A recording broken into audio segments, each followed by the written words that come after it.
Aeronautics is now exploring how they can introduce the technology safely into the aircraft. Passenger transport is way too important, so it needs to be safe.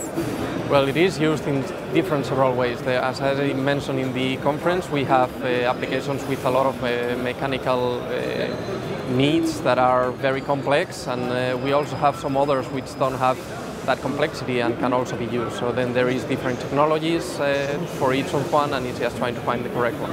It's used more and more, mostly for high-end parts, but it's going to be used in, let's say, in broader way in the near future.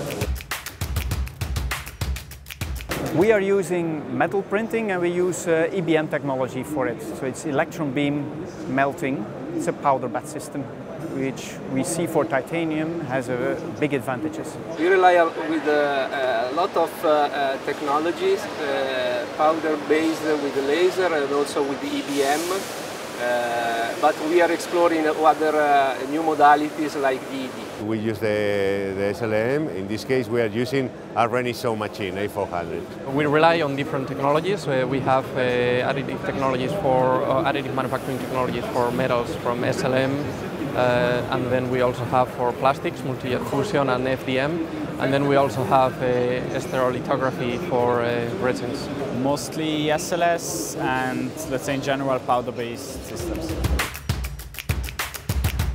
Additive manufacturing, what you can do is reduce the casting time or completely avoid the casting time, having faster development times. I guess the main factor is to have an increased characteristics, to be able to have more loaded parts, but also programmatic aspects to be cheaper, to be more cost efficient, and to have less lead time. The AEM in aeronautics has the chance to change the design, to change the product, to change the mentality of the OEMs in this case, for aero engines, that where we are focused. Improving performances, making lighter and also more cost effective. So it's really a revolution for us.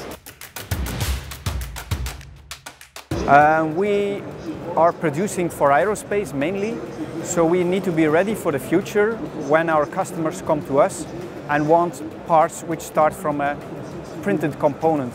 Otherwise, we lose half of our business. It gave us the opportunity to present our experience on additive manufacturing, exploring new technologies that are coming in the market, and see if we can leverage on with respect to our business. This is important because we can show what our idea is and how we think that the space industry is going to change in the next years.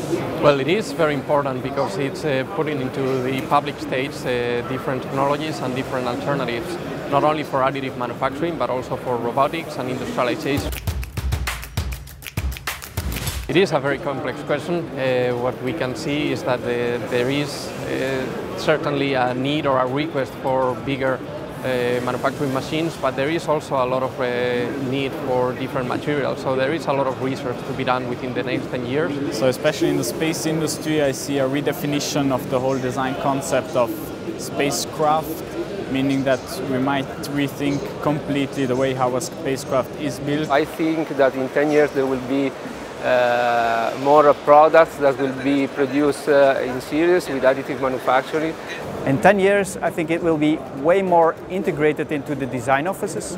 We think that the development of software auto-creating parts will help the developers a lot to create printable parts that just can be sent to a company specialized in printing.